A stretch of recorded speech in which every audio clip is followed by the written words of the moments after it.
But my favorite so far. It's your favorite? Of the three? My goodness. I think, good. honestly, I think you need to drink some grappa. I think you'd really like grappa. So I've had grappa, I should say. Grappa. This is better than grappa. In a Super Social Club, I'm Jeremy. This is Whiskey in the Six, I'm Rob. Welcome to the Whisky Rant Podcast. It's a little crusty, It's frustrating. and it's going to be a little bit of a rant. I don't understand it. I don't know why. Some sort of injustice. Anyway, end rant. Hello and welcome back to the Whisky Rant Podcast. I'm Jeremy. I'm Rob. And tonight we're talking about one of the more interesting distilleries to pop up in the whiskey world, Waterford Distillery in Ireland.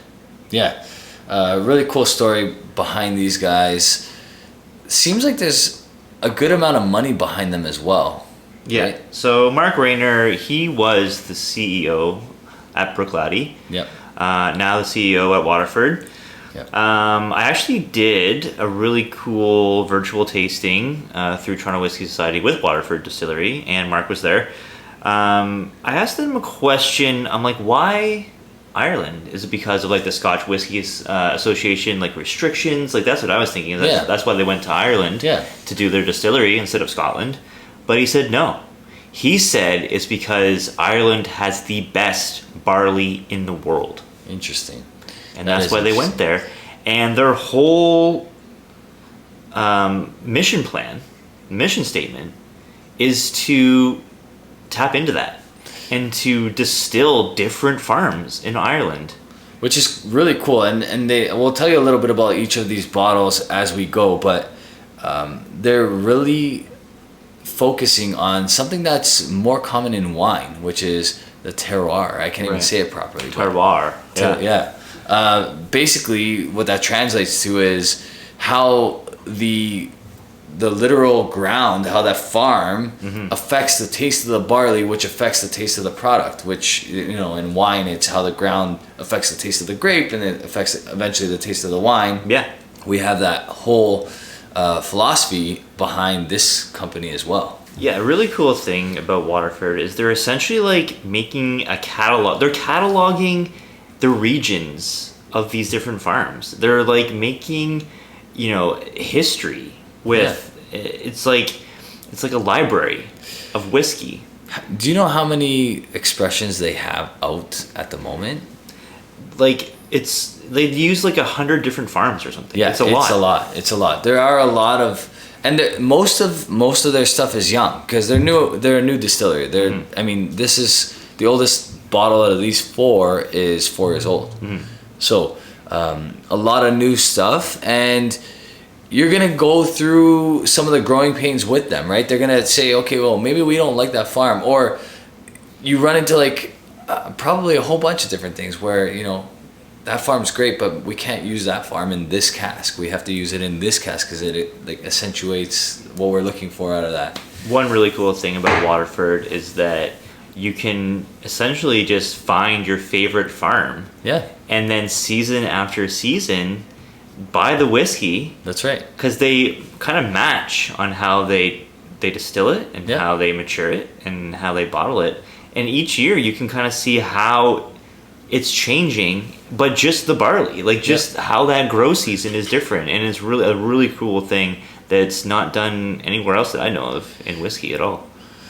I wonder if the codes on the back here tell you how old these whiskeys are, because that's the only thing that's really missing from the back of the bottle. Like, it tells you about the farm on the back of the bottle. It tells you that it's, you know, unchill filtered, no added color. Tells you that this one over here is organic. It tells you the ingredients, which, remember, Ralphie thought that was a big deal, that a company would reveal actually put ingredients on the back. So this one says Irish barley, water, and yeast, and then the only one that says something different is this one here, which says dynamic or biodynamic Irish barley, water, yeast, and then they all say no coloring, unchill filtered. All bottled at 50% ABV. Just really interesting. Waterford was the number one distillery on my top 5 distilleries to look out for. Yeah. Just really impressed and really intrigued by what this distillery is coming out with. Yeah, so I mean, let's get started because we got a lot to get through when it comes to the actual whiskeys themselves. Quick couple thank yous to another Mark, the head of communications, that orchestrated us getting these bottles, and then Tammy, who's the Canadian rep, who got these bottles to us. So thank you guys. Over here on my right is the bottle, also on the cup on your right, the bottle right here, which is called, single farm origin is Hookhead Edition 1.1. You want to explain what the 1.1 means? Yeah, so my understanding about that is that 1.1 means this is the first time they've used that farm. So this is the first edition of the farm. Like a 1.2 would be the second edition. So like the second grow season, so on and so forth. I'm not sure if they're producing barley twice a year or just once a year. But like I said before, if you find a farm that you like, you can just essentially follow that year after year. And I think that's a really cool thing. They have a huge catalog of different whiskeys from different farms. And really cool just to kind of isolate just the barley and really focus on the barley, right? Because everyone knows that barley makes the best whiskey. I mean, I guess that's opinionated, but it's not really, because it is the most flavorful grain that's distilled. I mean, rye guys would argue that their stuff is better and whatever, but there's a reason why single malt Scotch is the most sought after whiskey in the entire world. We're not talking about the US, we're talking about the entire world, right? Single malt whiskey now, single malt Scotch in particular, because it's the most it's the country that uses the most single malt barley, right? But anyway, we digress. Malting barley just makes it just does magic. Yeah.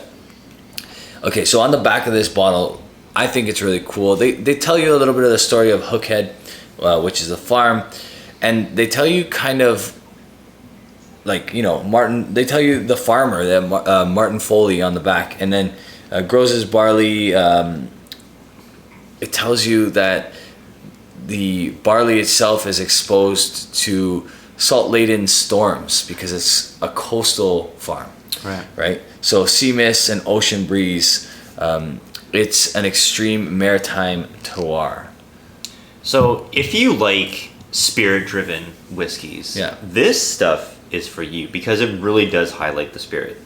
Very, very much so. Yeah. On the nose, I'm getting a nice buttery note. Something buttery. Yeah, you get on the palate, there's a nice honey note, maybe a little bit of citrus, but again, that barley, that cereal, that grain. Yeah. It's very spirit driven. Yep. They aren't using casks that are masking their distillate. No. So in this one in particular, hang tight. It is USFF. So if someone knows what that is, they can put it in the comments below, but I don't. US Virgin Oak. And then a Prem Fren Oak. And then Vido Nat. So these are all short forms, and I'm sure that they mean something, but I don't know enough about it. So what are we saying, the French wine casks? Is that what I'm assuming there's a French wine cask here, a Virgin Oak cask, US. Yeah. And then probably a US ex-bourbon. Yeah. Like you said, 50%. I don't pick up the saltiness that you would pick up from a maritime distillery, right? Like a distillery that's on the coast. I'm not getting that. So the barley is apparently. So I wonder now. This is the topic at hand. Some might argue that there is no such thing as terroir when it comes to whiskey, because after the distillation process, you kind of strip the barley of its environment, and then you're just getting the core of what it is. Yeah, I could be wrong about that. I'm not saying that. I don't know. We're gonna find out actually very soon, but. Yeah, I don't know how well someone would do being here is, 4 whiskeys. Tell me what region they come from. That and it's I think personally, again speaking from ignorance here, but I think it's easier to do with wine than it is to do with whiskey. Sure. Because the whole process is different. Yeah. Right. You're not stripping the grape. The grape is used inside. You know. Yeah. to I mean, you ferment. might have a better chance if you're like, here are 4, distillates. Yeah. This is just, our white dog, our, straight from the still. Mm-hmm. Then maybe you could. That Because makes like when you mature something in a cask, I mean, obviously these are quite young, so they haven't taken that much of the cask with them. Yeah. You still get lots of the distillate. Yeah. But there's so many ways that Scotch whiskey can be altered when in maturation, right? It just depends on what you're putting it in. And it's just going to completely mask the terroir of that region. I mean, again, I'm speaking from ignorance, but I don't know. I tell me otherwise. Mm-hmm. Like, show me otherwise. And I think if eventually I would like to set up an interview with them on maybe the rant, we can do it together, and like just kind of talk us through like how do we taste the difference between this farm and that farm? Like, how do I smell the difference between this farm and that farm? Mm-hmm. Like, Yeah, I mean, with Scotch, I guess you could be like, okay, this is like the lowland kind of profile. This is more Speyside, whatever. but that's not the barley that's speaking to you. It's the location of the distillery that's speaking to you, right? So that makes it. I think it makes a huge difference. Yeah. Right. What do you think about that one? That's pretty good. Yeah, I like that it. one. I like it. I mean, every single Waterford bottle that I've tried, I thought was great. Yeah. It's You crushed that one. Yeah, it's gone. It's gone. It's completely gone. There's something about it, right? It's just like it's different because it's like, does it taste like Irish whiskey to you? I don't think that it does necessarily taste like Irish whiskey. I wouldn't be able to identify that as Irish whiskey because it's malted barley. Yeah, and I also think they're using a very traditional style of distillation and stuff like that. They're making it like Scotch. They're not using unmalted barley in this, right? No, they don't use it's all malted barley as far as I know. Yeah, single malt. And the distillation process is, I think, identical to Scotch, whereas with Irish whiskey you're going to get something that's a little different, like the pot stills, or I can't remember exactly the difference, but right, like single pot still. Yeah. Yeah. Yeah, it's kind of like they're making it like they would make Scotch, but it's just in Ireland. Exactly. Yeah. Exactly. And I think a couple companies are doing that now in Ireland as well. We should move on though. Should we? I've already moved on. I'm on number 2. I'm Number drinking 2? it. Yeah. So number 2 is the Single Farm Origin Lakefield Edition 1.1. So new farm again. Yeah, so new farm again. These are available in Canada at the moment. Western Canada in particular. So the Lakefield is... I wasn't able to find the barreling of these ones. Again, 3 years old of the Lakefield. But let's give it a shot. Yeah, so this one, again, the same kind of profile. You get really nice malty characteristics, cereal grain. Again, with that sweetness, lots of vanilla, maybe a little caramel. I would say this one is a little bit less alcohol forward on the nose, but a little bit less going on as well. Like I got a little bit more from the first one, the Hookhead. Yeah, I mean it's just like it's honey drizzled over like oats or something. It's like it's very grainy. Yeah, and lots of honey. It's like that's honey sweetness and vanilla. Yeah, I would say that this one I taste the youth more than the first one. What's that cereal? Honey bunches of oats. Yeah, All these whiskeys taste like honey bunches of oats. yeah, even like a honey nut Cheerio. Yeah, Like a honey nut Cheerio. yeah, it's very much like that. Yeah. It's very much like that with Waterford. That is like their underlying profile, and you pick that up in a lot of their whiskeys. It's exciting to find out what these guys are going to be like in the future, and I don't think they'll ever. And why I think they really appeal to the Scot is because the Scottish love their distillate forward whiskey. I'm generalizing, of course, but our friends Ralphie, Roy. They love that distillate forward whiskey. That whiskey that speaks to you aside from the cask. Yeah. Like not necessarily the cask that's speaking to you, it's the whiskey itself. That's very much what's going on here. Absolutely. Yeah. The maturation does not outweigh the distillate. No. Not like with other whiskeys, like a big sherry bomb, where you lose the stuff that you're used to trying. With this, yeah, absolutely not. Yeah. And I think that's what they need, right? Because like if they're trying to highlight the growing of the barley, you don't want to put it like a first fill sherry cask in any of this stuff. That's right. It will drown it out. I mean, I would be interested to see how it reacts with that eventually. The cool thing about Waterford is that you put some age on this stuff. I mean, it doesn't drink like it's 3-year-old whiskey. No, I mean it's not harsh on the palate. Now this is the thing. I think we're starting to see with all sorts of things happening in the market that the preconceived notions of what young whiskey is, that's being shattered. That's being shattered across like Scotland. It's being shattered across the world. You know what I mean? Like we're having 8-year-old Scotch that's blowing away 20-year-old Scotch. Sure. Like that never used to happen before. People never used to think that way. Like it's a whole philosophy change. Like it's a whole mindset that's changed. It's attention to detail and it's quality ingredients. Exactly. Right? I mean, that's really the key. It's not necessarily how long it's in the cask for. Because if you have bad distillate and, you know, your cask isn't that good, it doesn't matter if it's going to be in there for 50 years. It's not going to make it better. Yeah. Right?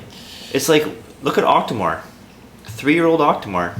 5-year-old Octomore. Yeah. I mean, I'm still saying that there's older whiskey in there. Yeah. But still. Yeah. Exactly. I mean, you nailed it. And this is probably the best possible timing for Waterford, for a company like Waterford to come out, right?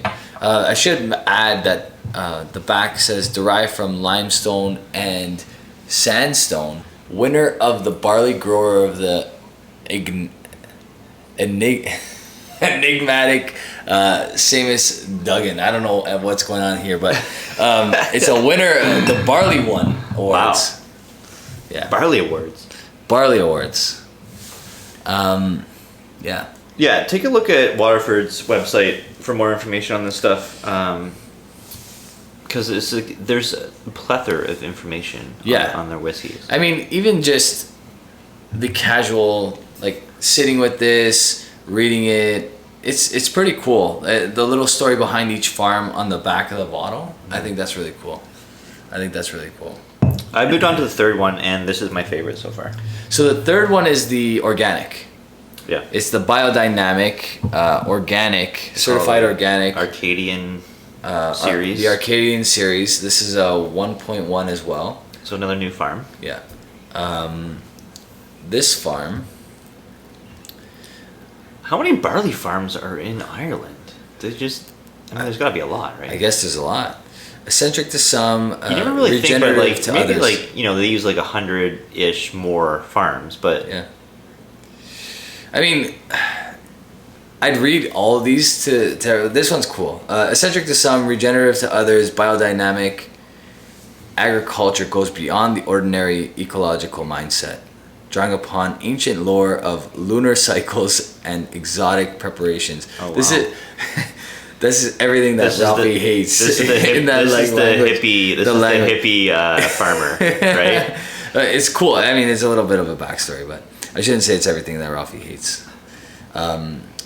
It seeks to charge soils with vitality and barley with vibrancy. Practiced by the most visionary and curious, we too are intrigued about the most natural flavors we can capture in spirit. Should have worn my glasses. For this landmark whiskey, distilled from Ireland's only biodynamic barley, we invoke the goddess of the moon for our most... Oh my goodness. Historic and evocative bottling. Okay. I think Waterford you can save that, marketing rhetoric. Yeah, not necessary, but Just be like, this is our organic. This is our hippie farm. Sure. I mean, they're appealing to a particular person when they come out with an organic, right? But my favorite so far. What's your favorite of the three? My goodness, I think good. Honestly, I think you need to drink some grappa. I think you'd really like grappa. So I've had grappa, I should say. Grappa. This is better than grappa.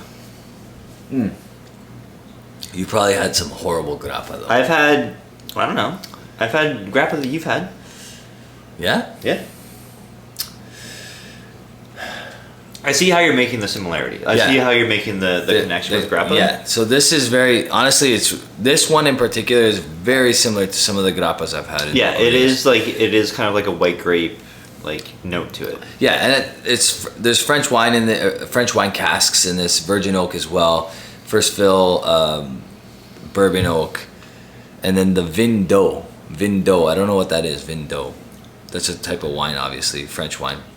But again, the thing that I think maybe most about these whiskeys is the balance between the sweetness and the barley. Yeah. It's it works super well. It plays off each other. It's right in if it's 50% sweet, it's 50% barley. Yeah. It's really good. Yeah, you're crushing these. Yeah. You're enjoying I can't them. get enough, man. Yeah. I do love Waterford stuff a lot. Yeah. That's good. This one reminds me so much of grappa. Even the finish, the kind of anise kind of Yeah, I get that. yeah, like that. Yeah. Yeah, it is a very mild, very black licorice anise on the finish. Yeah. Nice. I like it. Good. That's good, man. I don't know if that's my favorite of the three though, to be honest with you. And these are all, I think, the same price. You know what I like about when we do reviews is we have similar tastes, but we tend to mark every whiskey a little different. Yeah. We're rarely ever the same. I like that. That's true. I Not like it. malt reviews, where Narvi gives a mark. Just a straight call out. And then Mike's exactly right. Exactly the same. I mean, my explanation for that whenever anybody asks is those two have tried so many whiskeys that they're very honed in with their sport. Yeah. Very honed in. Yeah. I mean, I think we are too, to a certain extent, but whatever, it's just different. We have Marking whiskey is difficult because you come up with a mark and then you're like, okay, well wait, I just marked this thing that, Right. so now I have to mark this that, and it doesn't necessarily always make sense like that. Absolutely. Absolutely. It's if I score this 85, well I scored this one 84, but I actually like the 84 more than this one. So why did I score that 85? It's tough. It is tough, and I try to tell everybody it changes daily. I wish I would have stuck to, instead of caving to peer pressure, stuck to the letter gradings, because at least it was more broad. It was more vague. It was more broad, but I appreciate the number score out of 100 because I know most people everything's going to be an A or a B. Yeah. Every single whiskey's going to be an A or a B. Pretty much. Right? Unless you find something that's not that good. Yeah. I think in that sense that if you find something that you wouldn't buy, then you have to mark it accordingly. I mean, that's why I use a scale of 100 plus half points. Yeah. Because some things are just a little bit, just a tick better, a half tick better. Yeah. You have to make that distinction, I think, or else everything is an 8 out of 10. Yeah. Or a 7 out of 10, or a 9 out of 10. You have Yeah. 3 marks. If you're scoring out of 10, you score 3 marks. It's hard. It's a 7, That an was 8, hard. or a 9. It's true. Right? Because nothing's a 10. Yeah. And a 6. Terrible. Like, You're what? not gonna buy that. 6. You're not gonna buy what's it. What's a 6 out of 10? You can't buy a 6. Right? I mean, it's really hard. It's there's almost no point to score on a 1 to 10. Yeah. Unless you're doing half marks. And then, okay, maybe. It all depends on how you perceive the marker. For the marker, for the individual marking, if that person loves his 7s, really loves his 8s, goes crazy for his 9s, and has never seen a 10, then okay, fine, I can respect that. You have to do it on that scale. Yeah. You do have to do it on that scale. And there was a reviewer that reviewed for Toronto Whiskey Society, and a 70 would be a good score for him. Yeah. Yeah. 75 would be like something you would go out. He would recommend you buying that. Yeah. Right. An 80, you have to be really good, and he had maybe a couple whiskeys that ever got to 90. Yeah, exactly. Right. So I mean, I don't know. I get it because It's like tough. It's so hard. there's a world of whiskey, and you're never gonna try all the best stuff. Yeah. So it's like, if you start scoring stuff 95, well, you don't got much wiggle room to go up from there. No, you don't. But I think like at our point now, we're both around what, like well over, in the probably the 2000s of whiskeys we've tried over the years. I wonder how many whiskeys we've tried. We're up there. It's man. more than 2,000, don't you think? I don't know. I mean, we couldn't name 2,000 whiskeys if we tried. No, But yeah. No, I think, by this point, having whiskey for the last 17 to 19 years, gotta be up there. It's gotta be up, maybe well over 2,000. Sometimes we go to Spirit of Toronto and you try like 100 whiskeys. Right? Spirit of Toronto is just like, more please. Yeah. I'm crushing these. I'm on the fourth one. Yeah, so this is this bottle here, which is the Cuvée. The Cuvée. And what's different about this one is that it's 4 years old. I'm not going to read the back because, maybe Jeremy will edit out some of the back parts. 4 years old. U.S. first fill bourbon cask, U.S. new oak cask, French oak, and then the Vin d'Eau or VDN. I'm not sure what that stands for, but VDN. I'm assuming that's the Vin d'Eau, the one that we. Okay. Yeah. So, 40,000 bottles. So this one had a little bit more than the others. What are you getting? So there's this weird note in here, and it's maybe like some kind of fruit. It's maybe like star fruit, or like a pear, or some kind of like lighter orchard. Yeah. Something. A kiwi. I don't know. It's hard to say. It's like those things maybe like combined into one. Yeah, I see that. Yeah, there is some sort of There's something weird in here. tropical-ish kind of fruit. Yeah, it's like it's different things that don't exist. But again, it's still like that honey sweetness, that malty characteristic. Yeah. It runs through all these whiskeys. Yep. That's really good. I like that one a lot. I think still the first one's my favorite. Yeah, and I would still say that the Arcadian Series one would be my favorite. Interesting. I think they're all around the same price. Yeah. Let's just confirm that. And like, these whiskeys are not necessarily super cheap, right? They're about $100 each. They're over $100, just over $100 each. Yeah, like $101 each. I'll tell you right now. But what you're getting here is you're getting a really unique whiskey, a very spirit-driven whiskey, 50% ABV, which is perfect bottling strength, I think, for this. Yep. So there is an Acadian. There's an Acadian, but it's a different farm, so I shouldn't even mention that. Right now, Kensington Wine Market has the Hook Head at $76. Great Okay. price. Great Yeah. price. So Yeah, yeah. originally 102, but On sale? on sale for $76. The Lakefield, $77. Originally 103. The Cuvée is $99.99. Yeah. Okay. And then the Biodynamic is $115. So you're paying more money for the pure organic. The organic. Yeah. The barley costs more. Which is my favorite. The barley costs more. Yeah. Right? The barley costs more because it's organic. That makes a lot of sense. But I'm happy with all. I mean, I absolutely. Can we mark these? Hammered Or? all of them. Yeah. Are you going to be able to mark them now that it's over? Or? No, I'll mark my favorite one. Okay. Because I don't remember the other ones that. Okay. I think that's a good idea. Let's mark our favorite. Okay. I think for me, when I score a whiskey, there's a certain threshold where I'm like, this is the mark where I would recommend people buying this completely blind, like never trying it before. That mark's an 88. I don't know if I can go 88 on this just because I feel like these whiskeys are for someone who is really into whiskey. Yeah.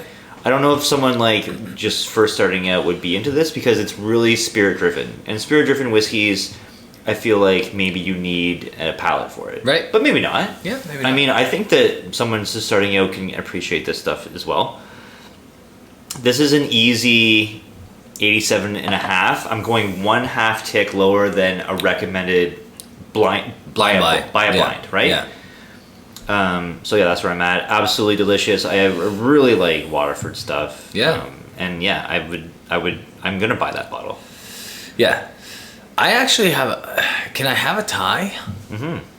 I think I have a tie. I'm gonna take one more sip of this bad boy.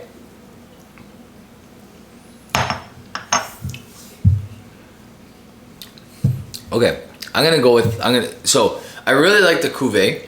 I really like all four of these. But the cuvee it comes in second. It comes in second because I don't know what it is about this one right here. So it's the hook head. Yeah. And this is the cheapest one of the bunch. There you go. Well, right now anyway, because it's on sale for $76.49 at Kensington Wine Market in Alberta. And it's this one right here. I really like this. I don't know. I feel like it drinks the oldest of the group. Yeah.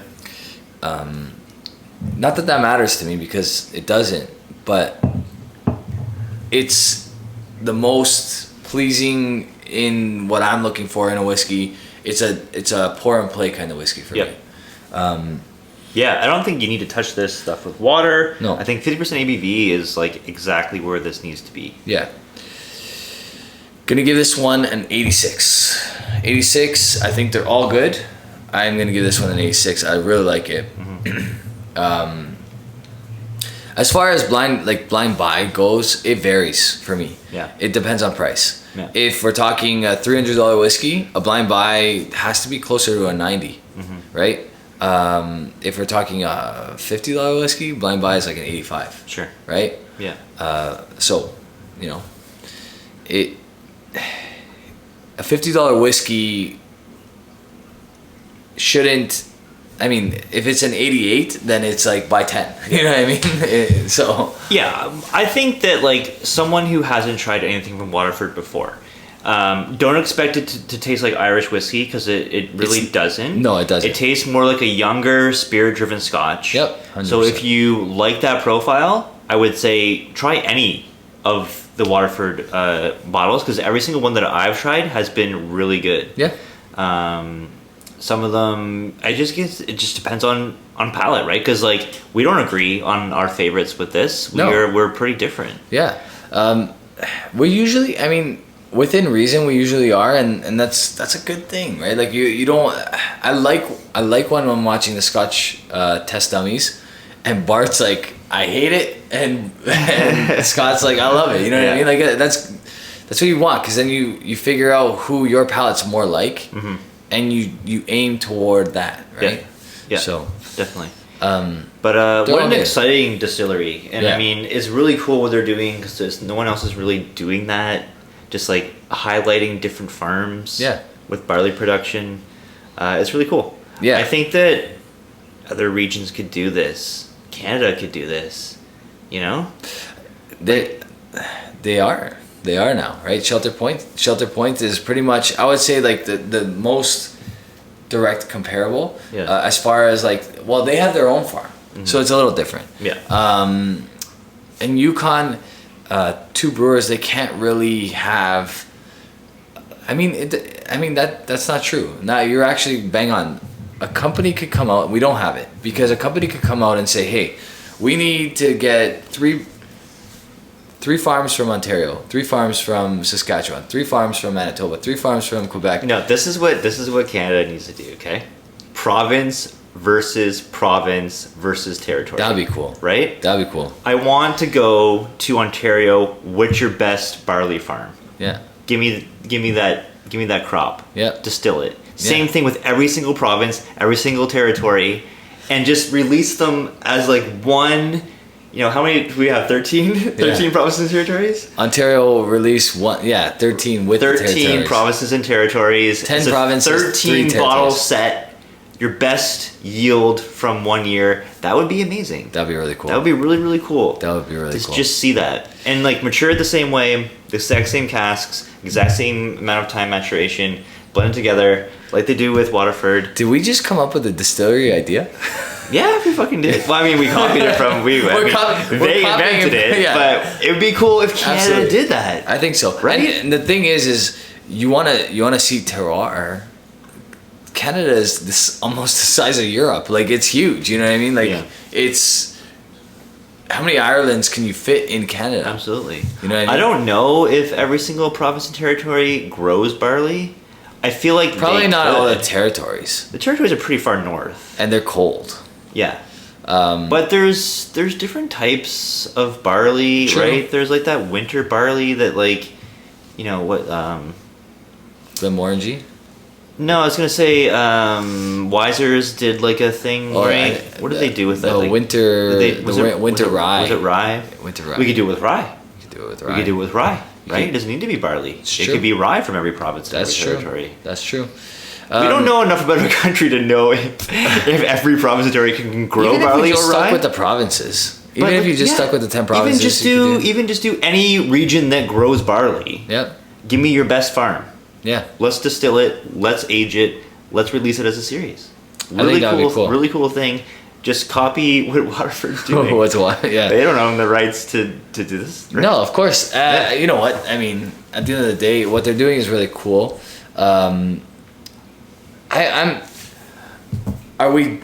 My only question will always be, because of what we know about whiskey, my only question will always be, are we experiencing a difference in this whiskey because of the farm of the barley, or is it because of the fact that, you know, it's different casking, it's aged in a different part of the warehouse, it's, you know, like, there's so many factors. That's why I don't think it's quite like wine. I don't know, like, Yeah. convince me otherwise. Yeah, I think what Waterford they try to do everything the same, right? So yeah, They so try to do it the same. yeah, But of course you can't. but there is cask difference between all four of these, right? I mean, take a look at. We've had examples of Cavalan. One barrel sitting here, one Yeah. barrel sitting right next to it, Yeah, and both single casks distilled the same day, bottled the same day, same wine distillery that gives you the cask. completely different whiskeys. Yeah, Right? yeah, It's like you can't make it the same that's what I'm saying. So with a single cask. right, Yeah. so it's so like, how do I know that I'm tasting the earth? How do I know that I'm tasting the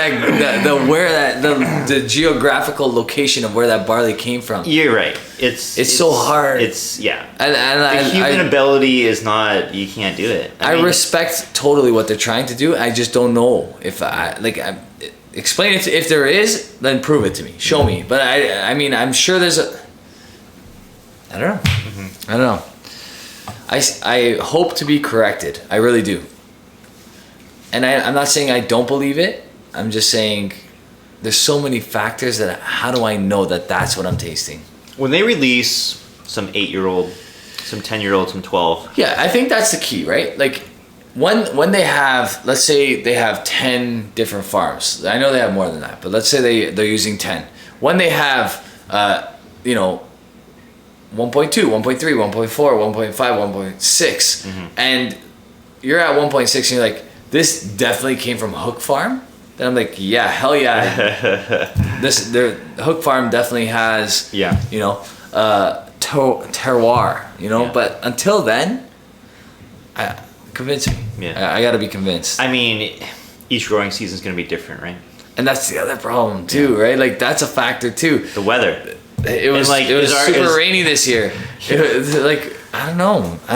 I mean, Climates are just getting more extreme and more different, but I will say that it's doable in wine.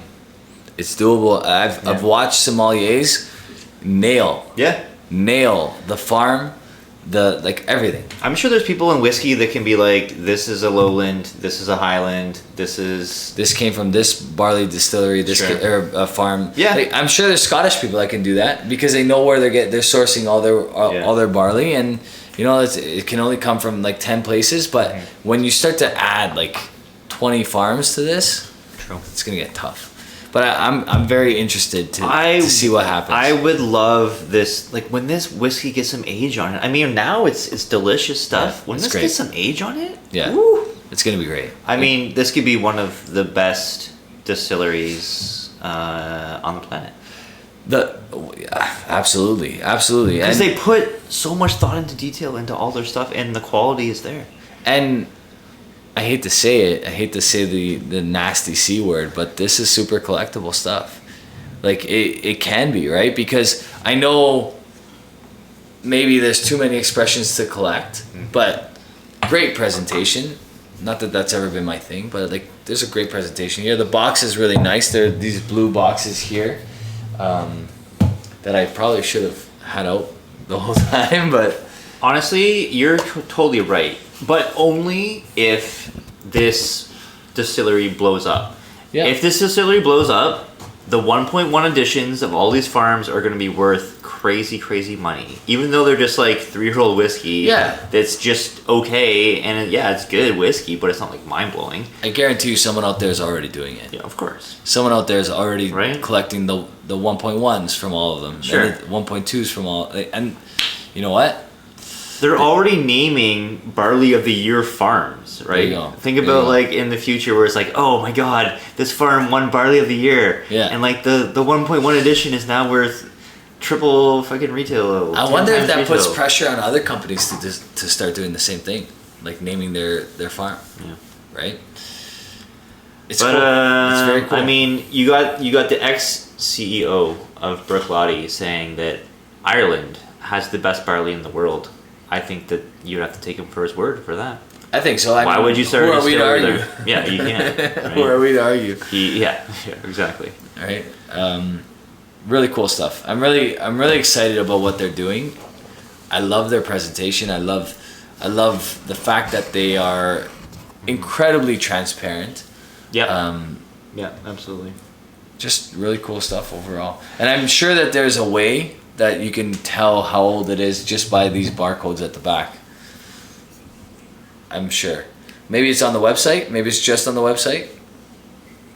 But the age of these is like all over Whiskey Base, pretty much anywhere you look up the bottle. So it must be a very easy way to find out how old they are. For those who are going to complain that they are unage stated. Sure. Right? Which they are. I mean, they are, but like I said, I'm sure there's a way to figure out how old they are really quickly. Yeah. But I mean, it's the whiskey nerds' wet dream, right? I mean, it's a really cool thing that they're doing. Yeah, essentially, you nailed it. Like they are appealing to the exact crowd that's been whining and complaining about transparency and unique, distillate driven, all those different types. You want to talk about the bottle design? What do you think about glass corks? Yay or nay? I'm all about glass corks. Me too. Because first of all, go ahead. You know how you open a glass cork? You just push it up with your thumb. Yeah. Right? You push it up with your thumb. If you try to rip it out like this, it won't. It's really hard. Kid-proof. And you're gonna freaking yank it out, and it's gonna be a fountain of whiskey all over the place. So just push it up with your thumb, really gently, and then you can take it out super easily. You know who else does that? Shelter Point. Yeah. Shelter Point's doing that too. Yeah, I mean, I don't mind it. You're never gonna get a broken cork. That's the best part. Yeah. There's never gonna be cork I assume damage. the seal is just as good, if not better. It seems to be like the fact that you can't pull it out. You can store it like this. You can store it like that. I mean, can you though? I don't know. Is there a rubber thing? Maybe don't quote me on that. I mean, I don't. Don't quote me on storing it that way. But there's no like if you touch the rubber. Let's say it ships like this. It's not gonna be a big deal, right? Yeah, 100%. That's fine. Rubber takes a long time to like decompose, so I really don't see it being a problem. Right. So if it's stored like that for a month of shipping, not a big deal. Yeah.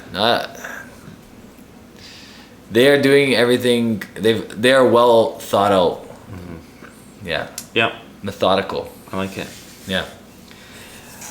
Shelter Point. Shelter Point should copy their thing. Let's get a terroir of Canada. You know what? They kind of have something similar. They have the Montford. It's funny because Shelter Point is older. It's an older distillery than Waterford, and they had that Montford for a long time, since pretty early on. So I wonder if some of the ideas from Waterford were borrowed, or the other way around. Some of the ideas from Shelter Point were borrowed for Waterford. Yeah. Because their glass top is the same. I mean, the bottle is obviously very different. I wonder. I just want to see a province versus province Barley competition. Single malt Canadian whiskey, province versus province. I think one distillery. Matured the same way. My theory is that if that ever happened, BC would win. Yeah, they have the best climate for it. Yeah, they have the best climate for it. They don't go below. Ontario has good soil. It does, but the problem is I would assume the winter plays a factor, or maybe that's a benefit. Who knows? Maybe because we have our winters, it's a benefit in. Listen, you take the best of the best. Your best harvest from that year. Yep. Times all the provinces that grow barley. Let's see who comes in on top. I would love to see it. Let's set it up. Let's talk to a distillery. Would love to see that. We should talk to. How cool would that be, man? It'd be very cool. Like a 6 to 7 bottle series. Yeah. I mean, my goodness. We know some distillers that would maybe listen to that kind of advice. Yeah. Really cool. It would be fun. Really cool. It would be fun. Should we wrap it up, or? That's gonna do it for us. Yeah. Let us know. Have you tried anything from Waterford? Let us know in the comments down below. Do you have a favorite farm yet? Are you that hardcore that you have tried multiple farms? I'm gonna go out on a limb here and say that the Hookhead Farm is my favorite, despite the fact that,